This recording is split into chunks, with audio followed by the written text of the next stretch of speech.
ఈ గ్రంథము 4వ అధ్యాయం 2వ వచనం. అయితే నా నామమందు భయభక్తులు గలవారగు మీకు నీతి సూర్యుడు ఉదయించును, అతని రెక్కలు ఆరోగ్యము కలుగజేయును. గనుక మీరు బయలుదేరి క్రొవ్విన దూడలు గంతులు వేయినట్లు గంతులు వేయుదురు. దేవునికి స్తోత్రం కలుగును గాక. చిన్న ప్రార్థన చేసుకుందాం. పరిశుద్ధుడా, ప్రేమ గల తండ్రి, నీ నామమును బట్టి ప్రార్థన చేస్తూ ఉన్నా. ఈ వాక్యము చేత నీ బిడ్డలతో మాట్లాడండి, ఈ గ్రామంతో మాట్లాడండి, ఈ ప్రజలతో మాట్లాడండి. ప్రభువా, మీ చిత్తము నీ బిడ్డల పట్ల సిద్ధింప చేయండి. నువ్వు ప్రేమ స్వరూపి కలిగిన దేవుడవు గనుక అయా, నీ ప్రేమేంటో ప్రజలు గ్రహించినట్లుగా గుర్తించుకున్నట్లుగా చేయండి నాయన తండ్రి. క్రైస్తవులు తండ్రి నా ప్రభువా ప్రేమ కలిగిన వారని అయా మా ప్రభువా ఇక్కడున్న ప్రజలు గుర్తించగలిగినట్లుగా చేయండి నాయన. నీ నామానికి మహిమ తెచ్చుకోండి. ఈ ప్రాంతం అంతటిని ప్రభువా నీ చిత్తములో అభిషేకించమని మీరే వాడుకోమని యేసు నామములో అడుగుతున్నాము తండ్రి. ఆమేన్, ఆమేన్. దేవునికి స్తోత్రం. కనుక ఈ వాక్యాన్ని మరొకసారి చదువుకుందామండి. అయితే నా నామమందు భయభక్తులు గలవారు మీకు నీతి సూర్యుడు ఉదయించును. ఎవరండి నీతి సూర్యుడు? యేసు క్రీస్తు వారు. నీతి సూర్యుడు ఎవరి మీద ఉదయిస్తాడంట?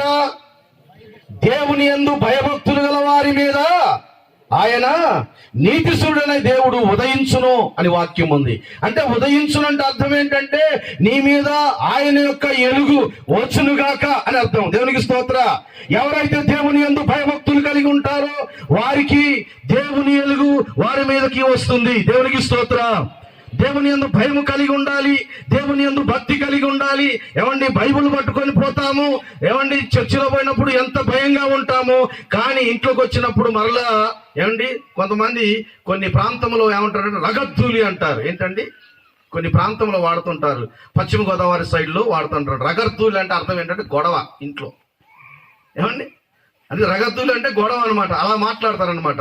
ఏంటి ఆ గొడవ అంటే చర్చికి పోయినంతసేపు బాగా ఉంటారు, ఇంటికి వచ్చినాక గొడవ అవుతుంటది. ఏమండి, కొంతమంది పండగ రోజు ఏం చేస్తారండి, వాళ్ళు పండగ క్రైస్తవులు పండగ రోజు మాత్రమే వస్తారు చర్చికి. తెలుసా మీకు ఆ సంగతి? పండగ రోజు వస్తారు, తక్కిన రోజులన్నీ కూడా బాగానే ఉంటారు. ఏమండి, ఒక ఆయన అంట మంచిగా పండగ రోజు అంట ఒక పందిని తెచ్చుకొని సైడ్ మంచిగా దాన్ని కాల్చుకుంటూ ఏమంటే అయ్యగారితో ఉంటున్నట్టు, అయ్యగారు మేము కూడా పండగ చేసుకుంటాను అన్నారంట.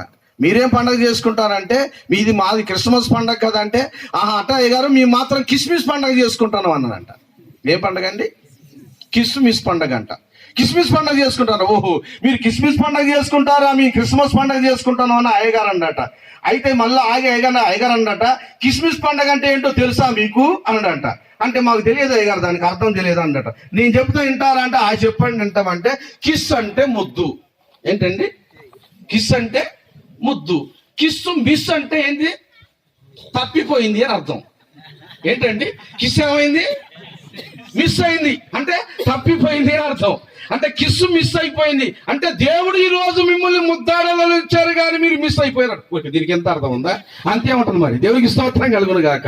ఏమండి, యేసుని కలిగి ఉండాలంటే, యేసు నిన్ను ముద్దాడాలంటే, యేసు నిన్ను ప్రేమించాలంటే, అందుకని బైబిల్లో ఉంది, వాక్యంలో చెప్తుండే ఏంటంటే, ప్రేమైన దండ్లారా ఆయనను ముద్దు పెట్టుకొనుడి, లేని ఎడల ఆయన కోపించును వాక్యం ఉంది. దేవునికి స్తోత్రం కలుగును గాక. ఏమండి, కనుక ఈ రోజు ఆయన నిన్ను ముద్దాడాలని వచ్చాడు కానీ వాళ్ళు మిస్ అయిపోయారంట. అమ్మో, దీనికి ఇంత అర్థం ఉంటుందా అని మాకు తెలియదంటే, అవునండి అంతే ఉంటుంది. దేవునికి స్తోత్రం. కిస్సు కాదు, మిస్ కాకూడదు. దేవునికి స్తోత్రం. ఏమండి, కిస్సు మిస్ కాకుండా చూసుకోవాలి. దేవునికి మహిమ కలుగును గాక. దేవునికి స్తోత్రం. కనుక ఇక్కడ వాక్యం ఏంటంటే, దేవుడు నీతి సూర్యుడైన దేవుడు నీ మీద ఉదయించును. అక్కడ కింద చదవండి, కిందికి చదవండి. అతని రెక్కలు ఆరోగ్యము కలగజేయును. దేవునికి స్తోత్రం కలుగును గాక. దేవుని రెక్కలు ఏం కలగజేస్తాయంట? ఆరోగ్యాన్ని కలగజేస్తాయి. ప్రేమైన దేవుని యొక్క బిడ్డలారా, దేవుని యొక్క ప్రజలారా, దేవుని వాక్యము చెబుతుంది ఏంటంటే, ఆయన రెక్కల కిందికి వచ్చే ప్రతి వారికి దేవుడు కలగజేసేది ఆరోగ్యం. దేవునికి స్తోత్రం. ఆరోగ్యం కావాలంటే ఎవరి రెక్కల కిందికి రావాలి? ఏమండి, ఎవరి రెక్కల కిందికి రావాలి? దేవుని రెక్కల కిందికి రావాలా? దేవునికి స్తోత్రం కలుగును గాక. దేవుని రెక్కల కింద ఏముందంట? ఆరోగ్యం ఉంది. దేవుని రెక్కల కింద ఏముందంటే ఆరోగ్యం ఉన్నది. దేవునికి స్తోత్రం. ఆరోగ్యం నీకు కావాలంటే దేవుని యొద్దకు రండి. దేవునికి స్తోత్రం కలుగును గాక. ఏమండి, ఒక స్త్రీ అంట, మీకు తెలుసు, రక్తస్రావం రోగం కలిగిన స్త్రీ గురించి మీకు తెలుసు. ఆమెకి ఎన్ని సంవత్సరాలంట బాధపడ్డదంట? ఎన్ని సంవత్సరాలండి? 12 సంవత్సరాలు బాధపడ్డదంట. ఒక సంగతి తెలుసా? రక్తస్రావం కలిగిన స్త్రీలు ఎక్కడ ఉంచుతారు తెలుసా? ప్రేమైన దేవుని బిడ్డలారా, ఊరు బయట ఉంచుతారు. వాళ్ళ ఇంట్లోకి రానియరు. నేను నా చిన్న వయసులో మా తల్లిగారికి ఇప్పుడు ఏమంటారు డేట్లో ఉంటారంటారు కదా, అలా స్త్రీలు ఉన్నప్పుడు అరే మీరేం అట్లా ఫీల్ కాకూడదు, ఎందుకంటే నేను యథార్థంగా చెప్తున్నాను. మా తల్లి కూడా అలాగే ఉన్నప్పుడు నిజంగా మా నాన్నమ్మ గారు ఏం చేసేదంటే ఒక గుడిసెలో మా తల్లిని ఉంచేదండి. నేను ఎప్పుడు మా అమ్మ అప్పుడప్పుడు అన్నం తినిపించేది కదా, అమ్మ అన్నం పెట్టమా అని చెప్పేసి మా అమ్మ దగ్గర పోతా అంటే మా నాన్నమ్మ ఇట్రా అనేది. ఏంది ఎంత గట్టిగా, అక్కడికి పోకు, ఇట్రా నేను పెడతారా అనేది. పెట్టి అక్కడ అన్నం పెడితే మేము తినేది. ప్రేమైన దేవుని యొక్క బిడ్డలారా, మా అమ్మ దగ్గరికి 5 రోజులు 6 రోజులు అసలు 6 రోజులు పోనీయకుండా ఉంచేది అనమాట. అంటే స్త్రీలను ఆ కాలంలో ఎంత దారుణంగా చూశారో తెలుసా? ప్రేమ, నా చిన్న వయసులో చెప్తున్నాను, చాలా దారుణంగా చూశారు ఆ కాలంలో. కానీ ప్రేమందులరా, అలాగనే ఈ స్త్రీని కూడా ఊరు బయట ఉంటే ఏమండి 12 సంవత్సరాలు ఊరు బయట ఎంత బాధపడి ఉంటుందో మీరు ఆలోచన చేయండి. ఒక వారం రోజులు ఎక్కడ పెట్టింది? మా గుడిసెలు పెడితేనే నాసుంటోళ్ళు బాధపడ్డారే కొడుకుగా ఉన్నాడు. అలాగనే మరి ఆమె 12 సంవత్సరాలు ఊరు బయట ఉంటే ఎంత బాధను అనుభవించుంటుందో ప్రేమైన దేవుని బిడ్డారా. బైబిల్ చెప్తుంది ఏంటంటే ఆమెకున్నదంతా ఏమి చేసుకున్నది, వైద్యులను పట్టుకున్నది, అయినప్పటికీ తనకి రోగం కుదరక తనకున్న జబ్బు పోక యేసు ప్రభు వారి దగ్గరికి వచ్చింది. దేవునికి స్తోత్రం కలుగును గాక. ఆయనను గురించి విన్నది, ఆయనను గురించి విని ఆయన రెక్కల కిందికి వచ్చినాక దేవుడు స్వస్థపరిచాడు. దేవునికి స్తోత్రం చెప్పండి. దేవుడు మహిమ కలుగునట్టుగా గట్టిగా సపోర్ట్లు కొట్టి ఆయన నామాన్ని మారిపోతా. దేవునికి స్తోత్రం. ఆయన రెక్కల కిందికి వచ్చే వారికి దేవుడు ఆరోగ్యాన్ని కలగజేస్తాడు. ఏమండి, కలగజేశాడా ఈ స్త్రీకి? ఏమండి, ఆయన బట్టలు ముట్టుకొని బాగుపడదు. లాంటి వాళ్ళు సేవ చేస్తున్నప్పుడు చాలా కష్టాలు పడుతూ ఉంటారు, మీకు తెలుసో తెలియదు. కష్టాలు పడుతున్నప్పుడు అలాంటి ఒక సేవకుడికి కూడా ఒక కష్టం వచ్చిందంట. ఏంటంటే ఊకే ఈ సేవ చేస్తున్న వల్ల కష్టాలు పడుతూ బాధపడుతూ, ఎందుకు ఈ సేవ చేయటం, నేను చేయలేను, నా వల్ల కాదు, ఈ రోజు పోయి చర్చిలో పోయి బైబిల్ అక్కడ పడేసి ఇక నేను సేవ చేయనని చెప్పేసి అక్కడ చెప్పేసి వెళ్ళిపోతా చర్చిలు అని చెప్పి ఒక ఆదివారం రోజు ఆయన అనుకుంటూ వస్తున్నాడట చర్చికి. సేవ చేయను నేను, సంఘానికి చెప్పేసి మానేసి నేను వెళ్ళిపోయి ఏదైనా పని చేసుకొని పోతా, ఈ కష్టాలు నేను ఎడబడాలా అనుకున్నాడట అయ్యగారు. అనుకొని ఆయన వస్తాడట. ఆయన వస్తుంటే ఇంతలోకే ఒక కుంటాడు అనుకున్నాడట, ఎన్ని సంవత్సరాలు ఈ కుంటితనంతో నేను బాధపడాలా, ఈ రోజు అయ్యగారు బట్టలు ముట్టుకొని బాగుపడుతున్నాను ఆయన వస్తాడట. ఈ అయ్యగారు ఏమనుకొని వస్తాడు? ఈ అయ్యగారు పట్ట లేకుండా వెళ్దామని ఆయన వస్తాడు. ఈయన ఏమనుకొని వస్తాడు? ఈ కుంటైనా ఎంతకాలం ఈ కుంటితనంతో బాగుపడాలా? ఆనాడు మరి అయ్యగారిని మరి స్త్రీ ముట్టుకొని ఎంత బాగుపడ్డది కదా, బట్టలు ముట్టుకొని బాగుపడ్డది కదా, నేను ఈ రోజు అయ్యగారి బట్టలు ముట్టుకొని బాగుపడతానని వాడొచ్చిండట. అయ్యగారు వచ్చిండట. వచ్చి బైబుల్ ఇక్కడ పెట్టి, అమ్మ వందనాలు మీ అందరికి, ఈ రోజు నా లాస్ట్ వందనాలు, ఇక నుంచి మీ దగ్గరికి నేను రాను, నీకు నాకు ఏ సంబంధం లేదు, నేను సేవ చేయను, ఎవరినైనా చేయించుకోండి, మీరు చేయండి, నాకు తెలియదు, నేను చెప్పేసి వెళ్ళిపోతానని చెప్పేసి అయ్యగారు చెప్పేసి వెళ్తున్నాడట. వెళ్తుంటే వీడు మధ్యలో కూర్చున్నాడు కనుక ఏమనుకొని వచ్చిండు? అయ్యగారి బట్టలు ముట్టుకొని బాగుపడతాను అనుకోని అయ్యగారు చర్చల నుంచి బయటికి వెళ్తుంటే ఆ మధ్యలో వీడు ఏం చేసిండు? అయ్యగారు పోత అయ్యగారి బట్టలు అట్ట ముట్టుకుంటాంట. ముట్టుకుంటే వాళ్ళకి వీడి వెంటనే వానికి శక్తి వచ్చి లేచి నిలబడ్డాడంట. దేవునికి స్తోత్రం. లేచి నిలబడ్డాట. ఈ అయ్యగారు ఏం చేసిండు? ఇక లాస్ట్కి కాలు ఇక తీసి అవతల పెట్టబోయే అయ్యగారు అన్నాడట. అంటే కాలు వెనక్కి లాగిండట. ఈయన ఎంతకన్నా గట్టిగా అరిచిండు ఒకసారి అని కాలు వెనక్కి లాగిండట. ఏంటే అని అన్నట. నేను రానని చెప్తా, నేను ఉండరని చెప్తా, మళ్ళీ అయ్యగారు అనిపిస్తాడంటే అని అంటే, లేదు అయ్యగారు నిన్ను ముట్టుకోవటమే నాకు కుంటి కాలు వచ్చింది అయ్యగారు అని చెప్పిండట వీడు. అంటే అంటే ఈ అయ్యగారికి గుండెలో డబ్బుకి ఉన్నది. ఎందుకనంటే నేను దేవుణ్ణి విడిచిపెట్టాను కానీ దేవుడు నన్ను విడిచిపెట్టలే. దేవునికి స్తోత్రం కలుగును గాక. ఎవరు మరిచినా, తల్లి మరిచినా, తండ్రి మరిచినను నేను నిన్ను మరవను అన్నాడు దేవుడు. కనుక ఎవరు నేను వద్దనుకొని పోతున్నాను కానీ దేవుడు నన్ను వద్దనుకోలేదు. దేవునికి స్తోత్రం. ఏమండి, ఎంత మంచి దేవుడు అండి. దేవునికి స్తోత్రం కలుగును గాక. ఎంత మంచి దేవుడు, మన చింతలు తీర్చే దేవుడు, ఎంత మంచి దేవుడు. దేవునికి స్తోత్రం కలుగును గాక. ఏమండి? అందుకని చిన్న పల్లవి అంటారు, ఎంత మంచి దేవుడవేసయ్యా, ఎంత మంచి దేవుడవేసయ్యా, చింతలన్నీ దిగవయ్యా నిన్ను చేరినా, ఎంత మంచి దేవుడవేసయ్యా, నా చింతలన్నీ దిగవయ్యా నిన్ను చేరినా, ఎంత మంచి దేవుడవేసయ్యా. దేవునికి స్తోత్రం. ఎంత మంచి దేవుడు, చింతలను తీర్చే దేవుడు. దేవునికి స్తోత్రం కలుగును గాక. చెంత చేరెను రండి సార్వజనంగమా, సంతోషముందుమా. దేవునికి స్తోత్ర. ఏమండి? చింతలు లేకుండా ఉండాలంటే యేసు పుట్టాడు కనుక చింతలు లేవు. దేవునికి స్తోత్రం కలుగును గాక. ఈ రోజుల్లో ఇక్కడ కూర్చున్న వాళ్ళందరూ ఎన్ని చింతలతో ఇంతకు ముందు మీరు వచ్చిన వారో మాకు తెలుసు, అయ్యగారికి తెలుసు. ఎన్ని కష్టాలతో వచ్చిన వారో, ఎన్ని బాధలతో వచ్చిన వారో తెలుసు. కానీ దేవుని వాక్యము నీ చింతలను తీర్చింది. దేవునికి స్తోత్రం. వాక్యమైన దేవుడు నీ చింతలను తీర్చాడు. గట్టిగా సపోర్ట్ కొట్టి భయపరుస్తాను దేవుని. దేవునికి స్తోత్రం కలుగును గాక. నీ చింతలు తీర్చింది దేవుడే. ఆయనకి సప్పట్లు కొట్టడానికి కూడా వెనకపోకూడదండి. ఆయన నాకు ఈ సప్పట్లు అంటే ఆయన గుర్తొస్తాడు నాకు. ఎవరు? జాషువా గారు కొట్టారు కొట్టారు గట్టిగా అంటాడు. ఆ బల్ల పగిలిపోవాలో లేకపోతే ఆయన చెయ్యి పగిలిపోవాలో నాకు తెలియదు. ఆయన కానీ కొట్టు అంటాడు గట్టిగా. మీరు కూడా అసలు కొట్టాలండి. ఒక ఆయన ఉన్నాడు భాస్కర్ అన్న అని. ఒక రోజు ప్రార్థన పెడుతుంటే ఆయన సప్పట్లు కొడతాడు. చాలా పెద్ద వయసు కానీ మంచి వ్యక్తి అండి, యంగ్ మేనే. ఎంత కొడుతుంటే ఆయన శక్తులను కొడుతున్నప్పుడు రక్తాలు గారుతున్న సంగతి ఆయన తెలవట్లేదు. కొడతనే ఉన్నాడు ఆయన తగులుకొని. ఏమండి? కనుక చెప్తున్నానండి. అంటే ఆయన ఎక్కడున్నాడంటే దేంట్లో ఉన్నాడంటే దేవుని మహిమలో ఆయనకి పోయి నిండుకొని ఉన్నాడు అనమాట. మనమైతే ఎట్లుంటామండి? ఎప్పటికప్పుడే దేవుని మహిమ సప్పట్టు కొట్టినప్పుడు దేవుని మహిమ, తర్వాత పక్కకు వెళ్దాం అన్నట్టుకుంటాం. ఏమండి? అట్లొద్దు. దేవునికి స్తోత్రం. దేవుని మహిమలో ఉందాం. దేవునికి మహిమ కలుగును గాక. కనుక ఇక్కడ ఏమన్నాడంటే ఆయన రెక్కల కిందికి వస్తే ఏముందంట అన్నను? ఆరోగ్యం ఉన్నది. దేవునికి స్తోత్రం. ఆయన రెక్కల కిందికి వచ్చిన వారికి ఆరోగ్యం ఇస్తాడు దేవుడు. ఎందుకంటే ప్రేమైన దేవుని బిడ్డలారా, మన దేవుడు ఏమండి? క్రీస్తు పూర్వము క్రీస్తు శకంలో ఉన్న దేవుడు మన దేవుడు. దేవునికి స్తోత్రం. ఇంతకుముందు క్రీస్తు పుట్టక ముందు క్రీస్తు పూర్వం అన్నాడు, క్రీస్తు పుట్టినాక క్రీస్తు శకం అన్నాడు. ప్రపంచములో యేసుక్రీస్తు వారి పేరు మోగుతుంది. దేవునికి స్తోత్రం. ఆయన తక్కువవాడు కాడు. నీ చింతలు తీర్చే దేవుడు ఆయన, నీ రోగాలు తీర్చే దేవుడు ఆయన, విశ్వాసంతో వచ్చిన ప్రతి బిడ్డను బాగు చేసే దేవుడు ఆయన. దేవునికి స్తోత్రం. నా యొద్దకు వచ్చిన వారిని ఎంతని నేను తోసివేసే దేవుణ్ణి కాను అన్నాడు మన దేవుడు. దేవునికి స్తోత్రం. కనుక ఇక్కడ దేవుని వాక్యం ఏం చెప్తుందంటే ప్రేమని దేవుని బిడ్డలారా, ఆయన రెక్కల కింద ఆరోగ్యం ఉన్నదంట. దేవునికి స్తోత్ర. ఆరోగ్యము లేని వారికి ఏమండి? ఆయన రెక్కల కిందకి వచ్చిన వారికి ఏం కలుగుతుందంటండి? ఆరోగ్యము కలుగుతుంది. దేవునికి స్తోత్రం కలుగును గాక. అందుకని దేవుని వాక్యము మనం సెలవిస్తుంది ప్రేమని దేవుని బిడ్డలారా. త్వరగా ముందుకు వెళదాం.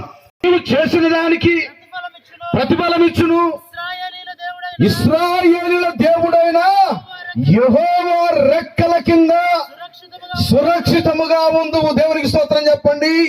ఎవరి రెక్కల కిందంట? యెహోవా రెక్కల కింద సురక్షితముగా ఉందువు. ఎందుకనంటే ప్రియమైన దేవుని బిడ్డలారా, ఇది గుర్తొచ్చింది కనుక, ఇది ఉంది చదువున్నాం కనుక కొద్దిగా చరిత్ర చెప్పాల్సిన అవసరం ఇక్కడ వస్తుంది. ఏంటంటే నయోమి అని ఒక వ్యక్తి ఉంది. ఆమె బెత్లెహేము నుంచి బెత్లెహేములో కొంచెం కరువు వచ్చిందంట. ఎవరైనా కరువు వచ్చినంత మాత్రాన, ఊర్లో కష్టం వచ్చినంత మాత్రాన ఊరు నిడిచిపెట్టి వెళ్ళిపోతారా అండి? ఇల్లు నిడిచిపెట్టి వెళ్ళిపోతారా? అమ్మ మీరు ఆయన వెళ్ళిపోతారా? అట్లా ఏమైనా కష్టాల్లో వెళ్ళిపోతారా? వెళ్ళిపోద్దండి. దేవునికి స్తోత్రం. ఏమండి? మా కొడుకు కష్టాలు వచ్చినాయని చెప్పేసి బోరింగ్ పనికి పోయినట్టు వాళ్ళు చాలా మంది ఉన్నారు. ఏమండి? బోరింగ్ పైన పెట్టేవాళ్ళు అటే ఉంటారు. మీకు తెలియదు, అటే పోతారు. కొంతమంది ఆ బోరింగ్ బట్టి రాడ్డు మీద పడినా కానీ వాళ్ళు కప్పేసి పడతారు తెలియకుండానే. అలాంటి మోసం వాళ్ళు కూడా ఉన్నారు ప్రపంచంలో. కానీ ఎప్పుడైనా ఉన్న గ్రామంలో కష్టమో నష్టమో బాధలో పడుకుంటూ మనము ఉండటమే మంచిది. దేవునికి స్తోత్రం. అలాగే నయోమి ఏం చేసిందటంటే, కొద్దిగా బెత్లెహేములో కష్టం వచ్చిందని చెప్పి తన భర్తను తీసుకొని, తనకిచ్చిన 2 కొడుకులను తీసుకొని మోయాబు దేశానికి వెళ్ళిందంట. మోయాబు దేశానికి బయలుదేరినప్పుడు ప్రేమైన దేవులారా, మోయాబు దేశంలో ఉంటున్నారంట. మోయాబు దేశంలో ఉంటున్నప్పుడు 2 కొడుకులకు పెళ్లి చేసిందంట. ఏమండి? కానీ ఇక్కడ ఒక విషయం ఏంటంటే ప్రేమందులరా, అక్కడికి వెళ్ళిన తర్వాత, పెళ్లిళ్ళైన తర్వాత జరిగిన విషయం ఏంటంటే భర్త చనిపోయాడు. నయోమి భర్త చనిపోయాడు. తర్వాత 2 కొడుకులు చనిపోయారు. ఇప్పుడు ఏమైందండి, ఒంటరి అయిపోయింది, పక్షి అయిపోయింది. ఇప్పుడు మళ్ళీ ఎక్కడికి వెళ్ళాలనుకుందంట, మళ్ళా బెత్లెహేముకి వెళ్ళాలనుకుందంట. మళ్ళా బెత్లెహేములో ఆశీర్వదించబడ్డదని తెలిసిందంట. బెత్లెహేమును దేవుడు మళ్ళీ దీవించాడని తెలిసిందంట. మళ్ళా బెత్లెహేముకి రావడం ప్రారంభించింది. అమ్మ, ఇద్దరు కోడళ్ళు ఉన్నారు కదా, మరి ఇద్దరు కొడుకులు చనిపోయారు, ఇక కోడళ్ళు ఏమి ప్రయోజనం ఉంటుందంటారా? ఏమో ముసలిది అప్పటికి ఆమె అన్నది కూడా, ఈ చరిత్రను చదివి మీకు చాలా టైం అవుతుంది. ఈ ముసలిది కనుక మళ్ళీ పిల్లలే కానలేని, నేను పెళ్లి చేసుకోలేని, మీరు వెళ్ళిపోండి అని చెప్పిందంట. వెళ్ళిపోండి అంటే ఒక కోడలు ఉంది, ఆమె పేరు వార్ప. ఏం పేరండి? వార్ప. కొంతమందికి పేరు మాత్రం వార్ప అని పెట్టుకుంటారు, కానీ అసలు ఓర్పే ఉండదు వాళ్ళ దగ్గర. పేరు మాత్రం వార్ప, కానీ ఓపికే ఉండదు. ఏమండి, పేరుకు తగ్గట్టు. ఒక ఆమె అయితే శాంతమ్మ, అసలు ఆమె దగ్గర శాంతమే ఉండదు. ఏమండి, నిజమే, శాంతమే ఉండదు.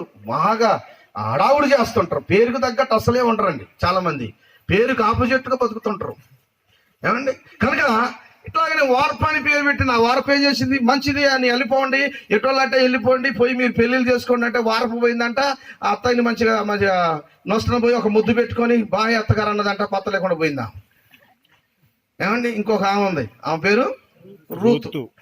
అమ్మా, నువ్వు కూడా వెళ్ళానంటే పోయి ఏం చేసిందంటే, పోయి గట్టిగా పట్టుకొని అత్తుకున్నది అని అత్తని బైబిల్లో ఉంది. మీరు అలాంటి అత్తలు ఎవరైనా, కోడళ్ళు ఎవరైనా ఉండరా అమ్మా?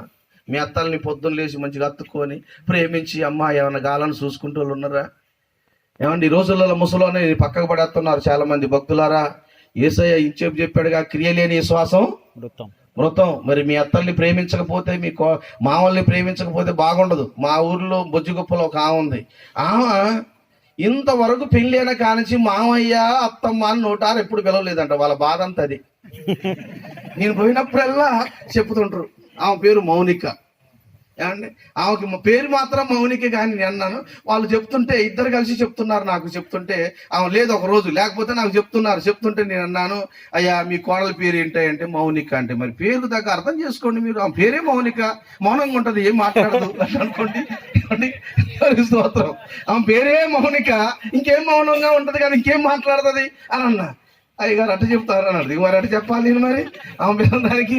ఏమండి, ఆ రోజు ఒక రోజు పోయి, ఏమ్మా మీ మామయ్యని పిలవటానికి ఏమైందమ్మా, పిలవరాదంటే, పిలుస్తలే అన్నయ్య అని అంటారు అంతే. కానీ ఇప్పుడు వరకు పిలవలేదట.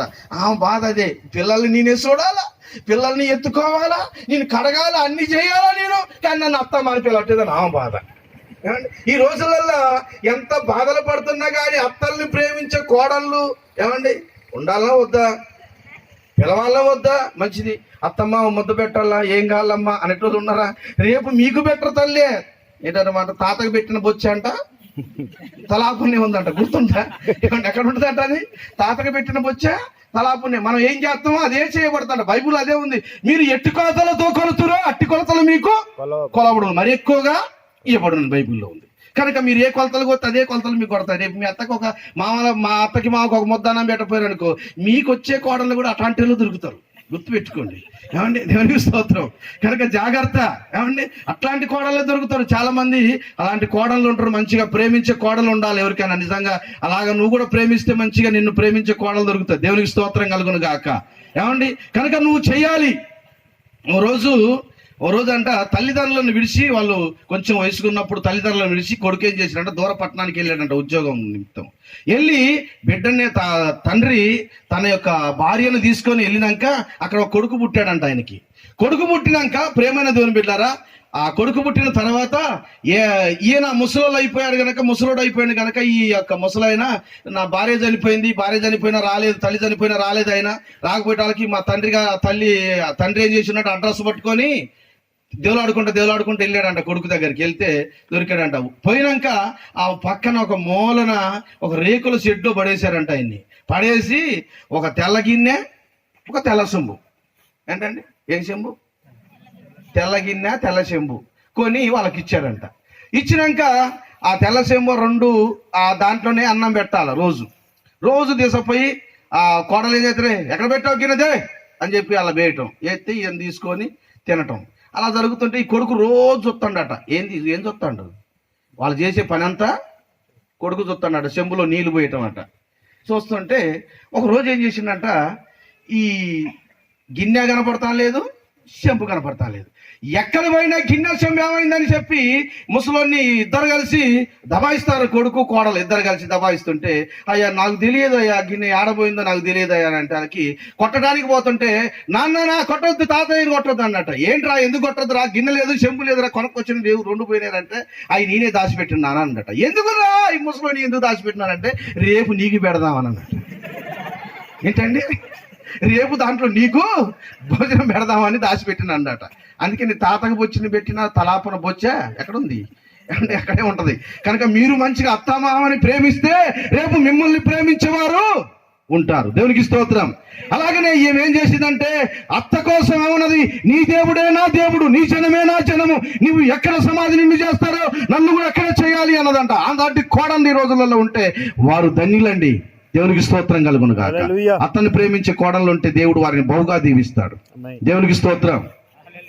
కనుక అట్లా అనేటాలకి సరలే మరి పోదాం రండి అని చెప్పి మరి ఆమెను తీసుకొని బయలుదేరి ఎక్కడికి వచ్చిందండి, బెత్లెహేమునకు వచ్చింది.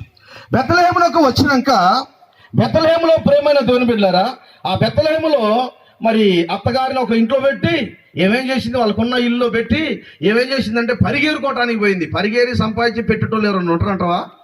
ఏమంటే అత్తలకు పోషించే వాళ్ళు ఉంటారా? అసలు మళ్ళీ భర్త కూడా లేడు, ఆమెకి భర్త లేడు. అందుకనే బోయాజు ఏమంటున్నాడంటే, నువ్వు యెహోవా రెక్కల కిందికి వచ్చావు గనక నువ్వు సురక్షితంగా ఉంటావు అన్నాడు. దేవునికి స్తోత్రం చెప్పి చప్పట్లు కొట్టి దేవుని నామాన్ని మహిమపరుస్తాం. దేవునికి స్తోత్రం. ఆయన రెక్కల కిందికి వచ్చిన వారికి సురక్షితంగా ఉంటారు దేవుడు చెప్తున్నాడు, నేను చెప్పట్లా. ఆయన రెక్కల కిందికి వచ్చేవారు ఎట్లుంటారంట, సురక్షితంగా ఉంటారంట. దేవునికి స్తోత్రం. ఏమండి, ఈ కొంతకాలం బ్రతికే బ్రతుకులకు ఏమండి నిజంగా ఈ అత్తమామలు ఎందుకు ప్రేమించాలని ఒక్కోసారి అనిపిస్తుంటుంది నాకు. వచ్చాడు మా నాన్నకి చిన్నప్పటి నుంచి సుట్ట తాగే అలవాటు ఉంది. నేను చాలా కష్టపడుతున్నాను చెప్పడానికి, ఎన్ని చెప్పినా వినట్లేదు. నా దగ్గరకు వచ్చారు, మొన్న ఈ మధ్య వచ్చారు. వచ్చినాక నేను రోజు చెప్పడం మొదలుపెట్టినా, నాన్న నేను సేవకున్నానా, మీరు ఇలా చేయకూడదు అని చెప్పి చాలా బ్రతిమలాడి చెప్తూ ఉంటే 2 రోజుల నుంచి నిన్నటి నుంచి సుట్ట తాగటం మానేశాడు. దేవునికి స్తోత్రం. చాలా సంతోషం అనిపించింది. ఆయన ఒక రాత్రి బయటికి వెళ్ళి పేసపోతే కింద పడితే నాకు ఎక్కడ పడ్డాడో కానీ తండ్రి యొక్క ప్రాణం లాగా అనిపించి నాకు ఎందుకో మనిషి కింద పడ్డట్టు అనిపించింది. వెంటనే లేచిపోతే చత్రపడి ఉన్నాడు, పోయి తీసుకొచ్చాను. ప్రేమైన దేవుని బిడ్డలారా, అంటే తండ్రిని ప్రేమించాలి, నేను దేవుని సేవకునిగా నా తండ్రిని ప్రేమించాలి, నా తల్లిని ప్రేమించాలనే ఒక ఆశ నాకు కూడా ఉంది. దేవునికి స్తోత్రం. కనుక ఈ కొద్ది కాలం బ్రతుకులలో నీ తల్లిదండ్రులను ప్రేమించి సన్మానించిన అని రేపు దేవుడు నన్ను అడిగితే నేనేం చెప్పాలి దేవునికి అని చెప్పి నేను ఎంతో భయపడి నిజంగా తండ్రిదండ్రులను చూసుకోవడానికి దేవుని వాక్యానికి లోబడ్డాను నేను. దేవునికి స్తోత్రం. కనుక ఈ కొద్ది కాలం బ్రతికానండి. అందుకని అప్పుడప్పుడు మేము చిన్నప్పుడు ఈ చిన్నప్పుడు అంటే 2000 సంవత్సరంలో ఈ ప్రాంతంలో తిరుగుతున్నప్పుడు ఒక పాట పాడేవాడిని, కొడితే మంచిగా. దేవునికి స్తోత్రం. బుడబుడ పొంగులు ఓరన్న, ఇది బుడగ వంటి బ్రతుకోరన్న, గలగల గాలిర ఓరన్న, ఇది గాలి వంటి బ్రతుకోరన్న. బుడబుడ పొంగులు ఓరన్న, ఇది బుడగ వంటి బ్రతుకోరన్న, గలగల గాలిర ఓరన్న, ఇది గాలి వంటి బ్రతుకోరన్న. ఇంతలో ఉండి అంతలో పోయే కాలం ఓరన్న, గట్టి పువ్వని బ్రతుకని చెప్పి రాడేసన్నా. పొంగురన్న, ఇది పొడగా వంటి బ్రతుకోరన్న, గలగల గాలిర ఓరన్న, ఇది గాలి వంటి బ్రతుకోరన్న. దేవునికి స్తోత్రం. కొట్టండి, వచ్చిన పాడదాం, కొట్టండి. ఆకాశంలో పక్షులు చూడు, ఇద్దరు కాయము కొట్టుల కూర్చో, అడవిని కాసే పువ్వులు చూడు, వాటికి ఎవ్వరు ఏసరి రంగులు. ఆకాశములో పక్షులు చూడు, ఇద్దరు కాయము కొట్టుల కూర్చో, అడవిని కాసే పువ్వులు చూడు, వాటికి ఎవ్వరు ఏసరి రంగులు. వస్త్రము కంటే దేహము గొప్ప, దేహము కంటే ప్రాణము మిన్న. వస్త్రము కంటే దేహము గొప్ప, దేహము కంటే ప్రాణము మిన్న. నేటి గొడవనే నేటికి చాలు, రేపటి గొడవ దేనికి రన్న.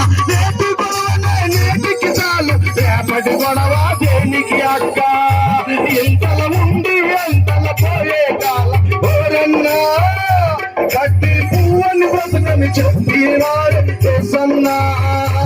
ఇంతలో ఉండి అంతలో పోయే కాలం దూరంగా, గట్టి పువ్వని బ్రతకని చెప్పినాడు యేసన్నా. దేవుడికి స్తోత్రం కలుగును గాక.